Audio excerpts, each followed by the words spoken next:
Chennai Silks in mega summer sale. Summer வந்தாச்சு. What's your plan for this holiday? எங்க கிட்ட விட்டுருங்க, நாங்க பாத்துக்கிறோம். GT Holidays, South India's #1 travel brand. வெற்றி பெற வாய்ப்பில்லை என்பதை தவேகாவினர் உணர்ந்திருக்கணும். இதை விட மோசமா ரிசல்ட் வந்தா என்ன பண்ண போறீங்க அப்படிங்கிறது முக்கியமானது. திமுக கூட்டணி 38 விழுக்காடு வாங்கும், ஆனால் அதிமுக பாஜக கூட்டணி 31% வாங்கும். விஜய்க்கு 23%. இது யோசிக்க வேண்டிய விஷயம் என்னன்னா, நாம் தமிழர் எந்த இடத்துலயும் வரல போ. அப்ப அதர்ஸ்னா இந்த 3 கட்சி இல்லாமல் யார் வெற்றி பெறாங்க? தவேகா டபுள் டிஜிட்ல வரத சொல்றாங்க. ஓட் ஷேர் எவ்வளவு வருதுன்னா 23% தான் போடுறாங்க. சிரஞ்சீவிக்கு கிடைத்த அந்த விஷயம் தான் விஜய்க்கு கிடைச்சிருக்குன்னு பாக்க. தவேகா ஆட்சி அமைக்க போறது இல்ல. இவங்க சொன்ன அலப்பற அல்ட்ராசிட்டி எல்லாம் பண்றாங்கல்ல, செங்கோல ரெடி பண்ணி வச்சிருக்காங்க. எங்க போய் நாங்க பதவி பிரமாணம் எடுக்கணும், யார் அமைச்சர், யாரெல்லாம் அமைச்சர்கள், எக்ஸிட் போல் தானே சார். எக்ஸிட் போல் இது வரைக்கும் தோல்வியில் இல்ல. நக்கீரன் நேயர்களுக்கு வணக்கம். இன்று நம்முடன் கருத்துக்களை பகிர்ந்து இணைந்திருக்கிறார் மனிதநேய மக்கள் கட்சியின் மாநில அமைப்பு செயலாளர், எழுத்தாளர் புதுமடம் ஹலீம் அவர்கள். வணக்கம் சார். வணக்கம்.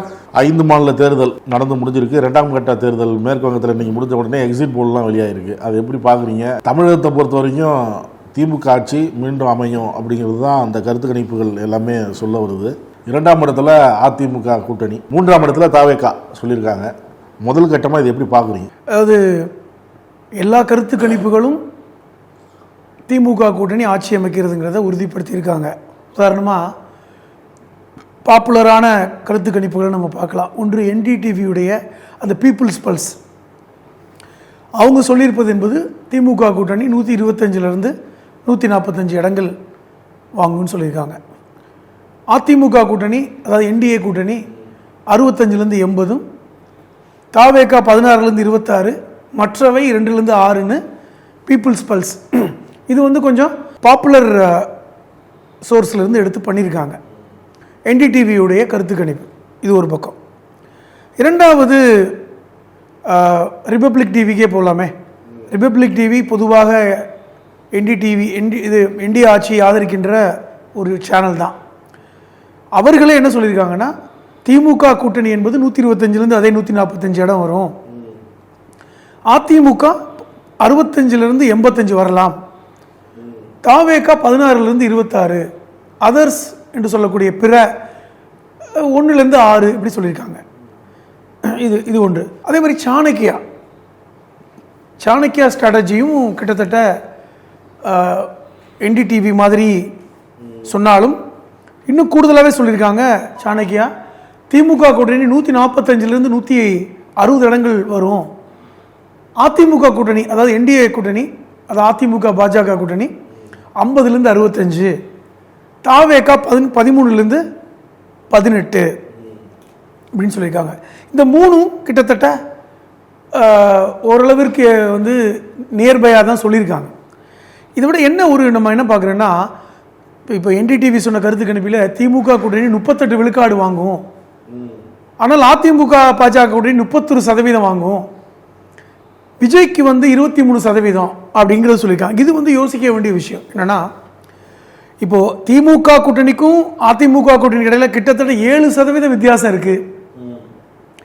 எப்பொழுதுமே ஆட்சியை பிடிக்கின்ற கட்சிக்கும் அதுக்கு அடுத்து வர்ற கட்சிக்கும் 5% கூட போனாவே அது எண்ணிக்கை ரொம்ப வித்தியாசம் இருக்கும், அவ்வளோ ஈஸியாக இருக்காது. இப்போ 7% அப்படிங்கும்போது திமுக கூட்டணியுடைய எண்ணிக்கை இன்னும் உயரத்தான் வாய்ப்பு இருக்குது இந்த சதவீதத்தை பார்க்கும்போது. ஒன்று. இரண்டாவது, இப்போது சாணக்கியா சொன்னது மாதிரி அதிமுக 50லேருந்து 45 65 இடங்கள் தான் வரும், அதுக்கு பொருத்தமாக இருக்குது இந்த வாய்ப்புக்கு.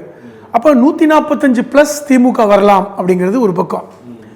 இப்போ இதில் 2 விஷயம் என்ன முக்கியமாக தெரியுதுன்னா, திமுக கூட்டணி மீண்டும் ஆட்சி அமைக்குது அப்படிங்கிறது இந்த பிந்தைய கருத்து கணிப்பில் எல்லாருமே பேசியிருக்காங்க. அது சாணக்கியாவாக இருக்கட்டும், ரிபப்ளிக்காவாக இருக்கட்டும், இல்லை அதே மாதிரி NDTVயுடைய பீப்புள் பல்ஸாக இருக்கட்டும், ஈவன் அக்னின்னு ஒன்று அதுவும் முக்கியமானது. அவங்க 169 இடங்களில் திமுக வரும்னு இருக்காங்க. ஒரே ஒரு சேனல் மட்டும்தான் கிட்டத்தட்ட கொஞ்சம் மாற்றமாக சொல்லியிருக்காங்க, மேட்ரிசஸ்னு ஒரு சேனல்.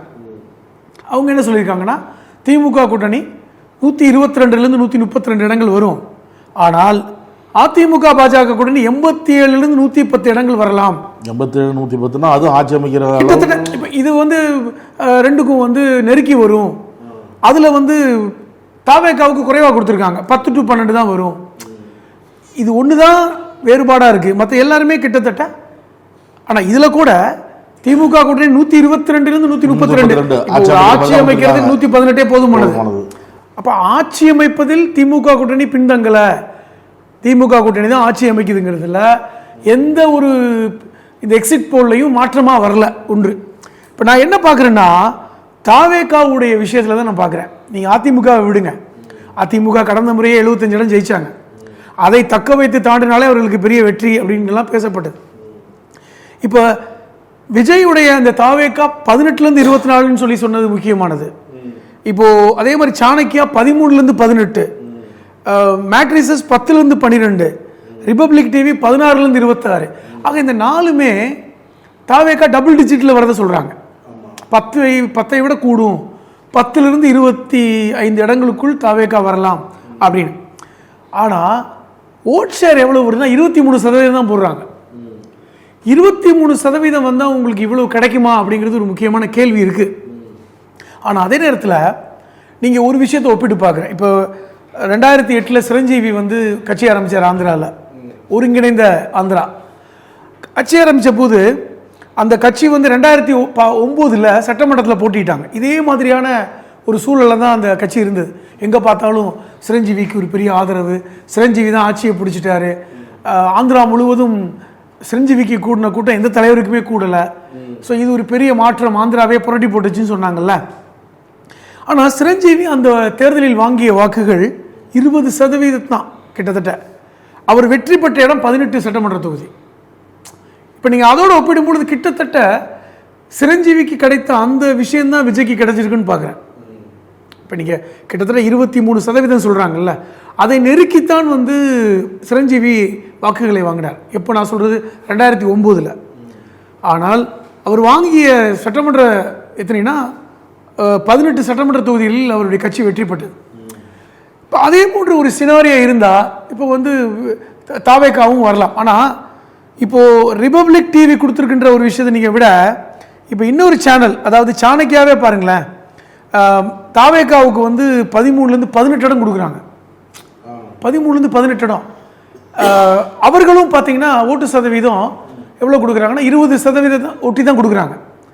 அப்போ நம்ம ஏற்கனவே வந்து முந்தைய கருத்து கணிப்புகளில் தாவேகா வந்து நம்ம என்ன சொல்லியிருந்தோம்னா 15லேருந்து 20% வரலான்னு தான் எல்லாம் பேசியிருக்கோம். அது போலிங்க்கு முன்னாடி 23% வரும்பொழுது கிட்டத்தட்ட 13லேருந்து 18 இடங்கள் வருவதற்கான வாய்ப்புகள் உண்டு சாணக்கியா சொன்னது. அந்த அக்னிங்கிற ஒரு கருத்து கணிப்பு என்ன சொல்லுதுன்னா 169 இடங்களில் திமுக கூட்டணியும் 64 இடங்களில் அதிமுக பாஜக கூட்டணியும் வருது. அதில் தாவேகா வெறும் ஒரு இடம் தான் போட்டிருக்காங்க. நான் என்ன சொல்கிறேன்னா இப்போ இவர்கள் வெறும் ஒரு இடம் தான், அதில் 15% தான் தாவேகா வாங்குன்னு சொல்லியிருக்காங்க. இப்போ மொத்தத்தில் ஒரு விஷயம் நமக்கு என்ன புரியுதுன்னா தாவேகா ஆட்சி அமைக்க போகிறது இல்லை. இவங்க சொன்ன அலப்பறை அல்ட்ராசிட்டிலாம் பண்ணுறாங்கல்ல, கிட்டத்தட்ட செங்கோலை ரெடி பண்ணி வச்சுருக்காங்க. எங்கே போய் நாங்கள் வந்து பதவி பிரமாணம் எடுக்கணும், யாரெல்லாம் அமைச்சர்கள், எல்லா 234 சட்டமன்ற வேட்பாளர்களும் இங்கே வந்துடணும் சென்னைக்கு, யாரும் நாளைக்கு சந்திப்பு, இப்படிலாம் பேசுகிறாங்கல்ல. அந்த மாதிரியான ஒரு நிகழ்வு இல்லை. ரொம்ப தெளிவான ஒரு விஷயம் என்னென்னா ஆட்சி அமைப்பது திமுக கூட்டணி, எதிர்கட்சி அதிமுக கூட்டணி தான் போல் தானே சார். நான் என்ன சொல்கிறேன், கிட்டத்தட்ட இவ்வளோ எக்ஸிட் போலும் கொஞ்சமாவது சொல்லலாம்ல. நான் என்ன சொல்கிறேன், எக்ஸிட் போல் தானே, இதே வந்து ரிபப்ளிக் சொல்லிட்டு போக வேண்டியது தானே. என்ன கேட்குறேன், ரிபப்ளிக் டிவி இன்னும் தாராளமாக சொல்லிட்டு போகலாம், தாவேகாவுடைய ஆதரவுன்னு சொல்லிட்டு யார் வேணாலும் சொல்லிட்டு போகலாமே, யாருமே சொல்லலை. இப்போ இது வந்து ஒரு நிதர்சன உண்மையை இன்றைக்கி தமிழக மக்கள் பெருமூச்சு விட்டுருப்பாங்க, பிரச்சனை ஒன்றும் இல்லைன்னு. இப்போ இன்னொரு விஷயம் என்னென்னா, இன்றைக்கி நான் பார்த்தேங்க, திருச்செந்தூருக்கு விஜய் வந்து கோயிலுக்கு சாமி கும்பிட போகிறார். நேற்றுக்கு போய் மதுரையில் ஃப்ளைட்டில் இறங்கி அங்கேருந்து காரில் தான் திருச்செந்தூர் போனார். திருப்பி வந்து காரில் வந்து மதுரையிலேருந்து ஃப்ளைட்டில் வந்துட்டார்.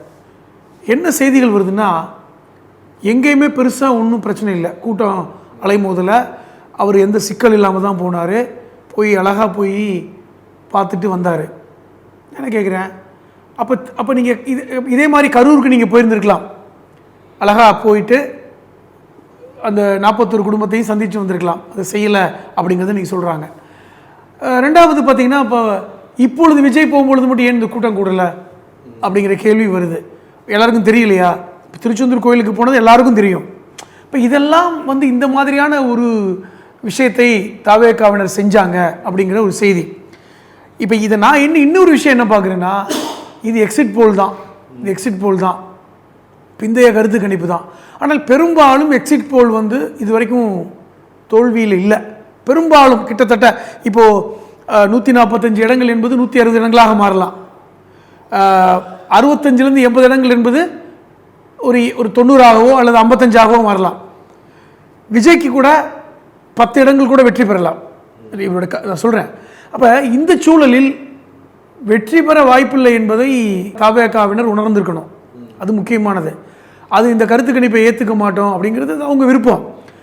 ஆனால் இதை விட மோசமாக ரிசல்ட் வந்து என்ன பண்ண போகிறீங்க அப்படிங்கிறது முக்கியமானது. ஏன்னா கிட்டத்தட்ட இப்போ இந்த சதவீத அடிப்படையில் பார்த்தால் இப்போ 38% போடுறாங்கல்ல திமுக, 38% வந்தாவே எனக்கு தெரிஞ்சு 120 இடம் கிடைக்கும். 38% மேலே ஒரு கட்சி வாங்குதுன்னா அது 160+ தான். அதிமுகவுக்கும் திமுகவுக்குள்ள 7% வித்தியாசம் இருக்கிறது என்பது ரொம்ப டிஃப்ரெண்ட்டாக இருக்கும். நீங்கள் ஜெயலலிதாவுக்கும் கலைஞர் அவர்களுடைய அந்த கடந்த முறை அந்த ஆட்சியில் வெறும் 1% இருந்தது ரைட்டா. 3% கிட்டத்தட்ட பார்த்தீங்கன்னா மெஜாரிட்டிக்கு இதுக்கும் ரொம்ப பெரிய வித்தியாசங்கள் இருந்தது. அப்போ இப்போ 8% அப்படிங்கும்போது இந்த இந்த நான் எப்படி கணிக்கிறேன்னா, ஒருவேளை இந்த 8% வித்தியாசம் வருதுன்னா 50-55 இடங்களை அதிமுக தாண்டாது. அதுதான் உண்மை. இது 160 இடங்களை கிட்டத்தட்ட தொற்றுரும். விஜயை பொறுத்தவரை அது சொல்கிறாங்கல்ல 13லேருந்து 18 இல்லை 18லேருந்து 20ன்னு சொல்கிறாங்கல்ல, இது வந்து எட்ஜு தான். கிட்டத்தட்ட 10 இடங்கள் கூட வரதுக்கு வாய்ப்புகள் இருக்குது. இப்போ நீங்கள் ஏன் 10 இடங்கள்னா, இப்போ வந்து செங்கோட்டையன் போன்றவர்களுக்கெல்லாம் தனிப்பட்ட செல்வாக்கு இருக்கிறது. இப்போ நீங்கள் இதுவரை செங்கோட்டையனுக்கென்று இருக்கிறது. அதே மாதிரி பார்த்தீங்கன்னா பல்வேறு நபர்கள் இருக்காங்க. விஜய் வெற்றி பெற வாய்ப்பு இருக்கிறது பெரம்பூரில். திருச்சி வந்து கொஞ்சம் டஃப்ன்றாங்க. ஸோ அந்த மாதிரியான கேசஸ்லாம் இருக்குது. பொதுவாக விஜய்க்கு வந்து நகர்ப்புறத்தில் செல்வாக்கு இருப்பது போன்றும் ரூரல் பகுதியில் குறைவாக இருக்கிறது போன்று தான் இந்த கருத்து கணிப்பு வருது. ரூரல் பகுதியில் ஒன்றும் பெருசாக இல்லை. அப்போ இந்த சென்னையில் வந்து பெரும்பாலான இடங்களில் அதிமுகவை தாண்டி 2வது இடத்திற்கு விஜய் கட்சி வர வாய்ப்பும் இருக்கிறது. அதுவும் சொல்கிறாங்க. ஏற்கனவே நம்ம சொல்லியிருக்கோம், சென்னையிலேயே வந்து ஒரு 3-4 இடங்களில் தவேகாவிற்கு எட்ஜ் இருக்குதுன்னு சொல்லியிருக்கோம். அதுவும் ஒரு முக்கியமானது. இப்போ இதெல்லாம் பார்க்கும் பொழுது ஒரு விஷயம் ரொம்ப கிளியராக இருக்கிறது என்னென்னா, திமுக ஆட்சி அமைக்குது, திமுக கூட்டணி ஆட்சி அமைக்கிறாங்க. அதில் மாற்று கருத்து யாரும் சொன்ன மாதிரி தெரியல. இப்போ இதுதான் நிதர்சனமான உண்மையாக இருக்கிறது. இப்போ 2ஆம் இடத்துல தவேகா வந்துடும், அதிமுக 3வது இடத்துக்கு போயிடும் அப்படிங்கிறதும் இதில் வந்து எடுபடாமல் போயிருக்கு. அப்படி தானே எக்ஸிட் போலில் வந்து முதல்ல ஆட்சி அமைக்கிறது திமுக, 2வது இடத்துல அது முக்கியமானது. இப்போ நீங்கள் சொல்கிறீங்கல்ல, இது முக்கியமானது. எல்லாரும் என்ன சொன்னாங்கன்னா, திமுக கூட்டணி ஆட்சி அமைப்பதில் யாருக்கும் பெருசாக சந்தேகம் வரல. எல்லா கருத்தாளர்களுமே எப்படியும் 120 இடமாவது திமுக வந்துடும், ஏற்கனவே வந்து அந்த நம்பிக்கை வந்து இருக்குது அப்படின்னு சொன்னாங்கல்ல. ஆனால் 2வது இடத்திற்கு தவேகா வந்துருந்தா பெரும்பாலான சொன்னாங்க. எதிர்கட்சியாக விஜய் வந்துடலாம், அது பல இடங்களில் வந்து அதிமுக 3ஆம் இடத்துக்கு போயிருன்னு. அது இங்கே நடந்த மாதிரி தெரியல.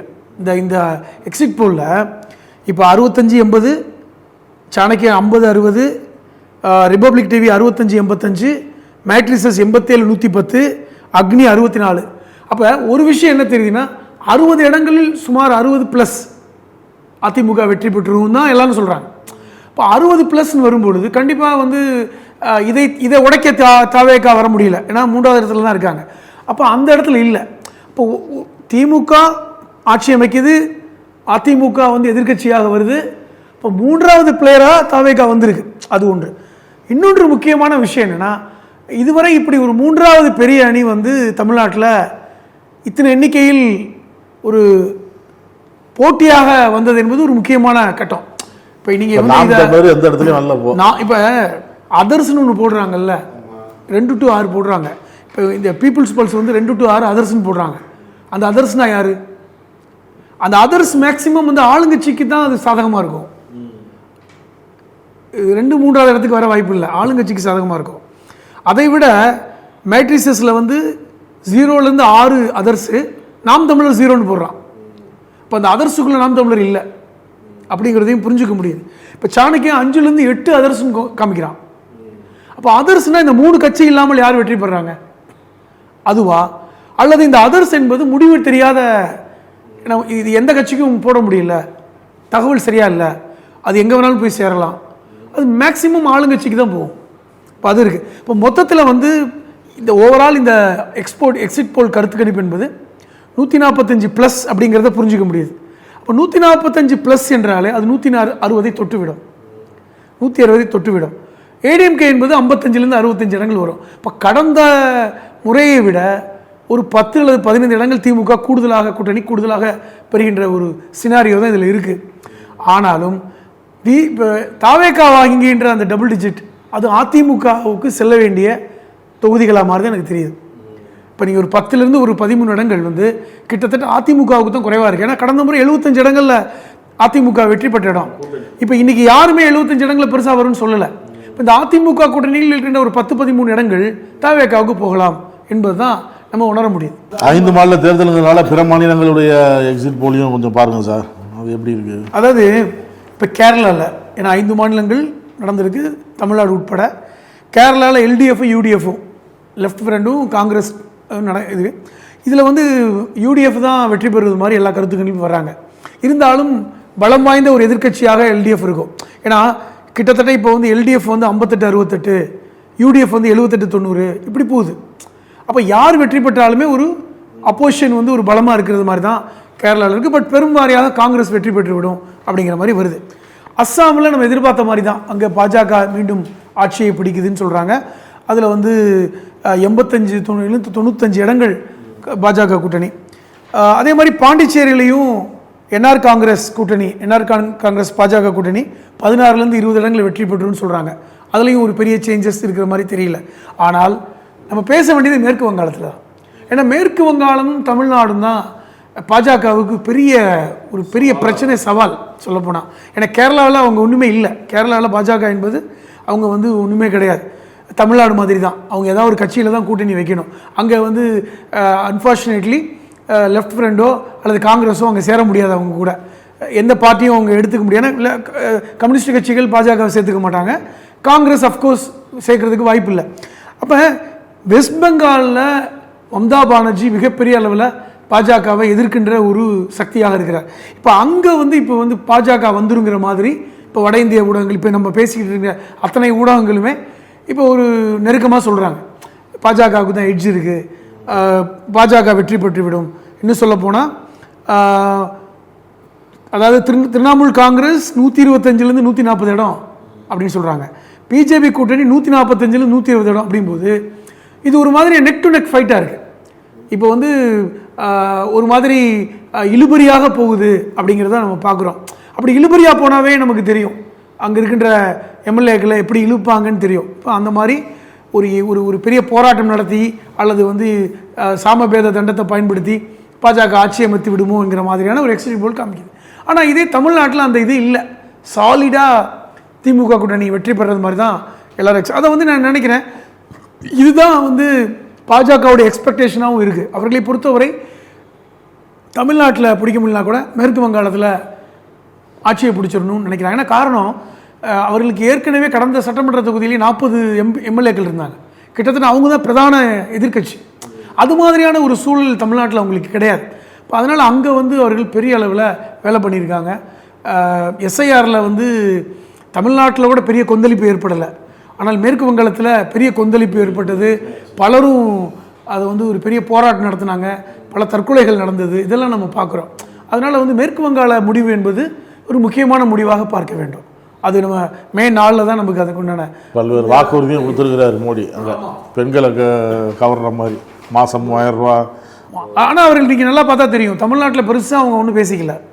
அவர்களுக்கு நல்லாவே தெரியும் வந்து தமிழ்நாட்டில் வந்து அது எந்த மாதிரி போகுங்கிற இது வந்து அவங்களுக்கு தெரியும். இதுதான் நிலைமை. மே 4ஆம் தேதி நமக்கு முழுமையான ஒரு முடிவு தெரியும் போது தான் நம்ம இதை பேசுனதை ஒப்பிட்டு பேச முடியும். நீங்கள் சொல்கிற மாதிரி மே 4ஆம் தேதி தான் உண்மை நிலவரம் என்ன, வாக்காளர்கள் அளித்த தீர்ப்பு என்ன, உண்மையான தீர்ப்பு என்னங்கிறது வெளியில் வரும். இது எக்ஸிட் போல் தான். இது முன்பே எக்ஸிட் போலுங்கிறது அந்தந்த கட்சிகளுக்கு ஒரு ஆறுதல் அளிக்கும், அவ்வளோதான். இல்லை, அதை விட இப்போ வந்து இந்த முடிவு, எக்ஸிட் போல் முடிவை இந்த தாவேக தொண்டர்கள் எப்படி ஏற்றுக்குவாங்க அப்படிங்கிறத நான் திருப்பி வலியுறுத்துறேன். ஒரு நீதியரசர் கூட சொன்னார்ல, அட்வைஸ் பண்ணார், அது வந்து ரொம்ப முக்கியமானது. வெற்றியும் தோல்வியும் என்பது இயல்பு. வெற்றி இன்னைக்கு வரலாம், இன்னைக்கு தோல்வி வந்து அடுத்த நாள் வெற்றி வரலாம். அதை ஏற்றுக்கிற மனப்பக்குவம் ரசிகர்களுக்கும் தொண்டர்களுக்கும் அரசியல் கட்சி தலைவர்கள் அவங்கள வலியுறுத்தணும்னு, அது முக்கியமானது. இந்த எக்ஸிட் போலை பார்த்தே வந்து பலரும் மிரண்டலாம். ஆனால் எக்ஸிட் போல் இப்படி தான் சொல்லுது. அதை வந்து உறுதியாக நீங்கள் வந்து விஜய் ஆட்சி அமைக்க போகிறதில்ல அப்படிங்கிறத மட்டும் உறுதியாக நம்பிட்டு நீங்கள் மேனால பார்த்தீங்கன்னா உங்களுக்கு பதட்டம் வராது அப்படிங்கிறது நான் இந்த ரசிகர்களுக்கு நான் கொடுக்குற வேண்டுகோள். கருத்துக்களை பார்த்து நன்றி. நக்கீரன் டிவிக்கு சப்ஸ்கிரைப் செய்யுங்கள். உங்கள் ஆதரவே எங்கள் பலம். ஆசிரியர்களுக்கு நண்பனாகவும் மாணவர்களுக்கு ஆசானாகவும் திகழும் தேர்வு வழிகாட்டி. ஒவ்வொரு பாடத்திற்கும் அனுபவமிக்க ஆசிரியர்களின் துல்லியமான தெளிவான விடைகள். CNC இருக்கு, தேர்வு பயம் எதற்கு? இது தீரன் பப்ளிஷிங் ஹவுஸ் விற்பனை வெளியீடு.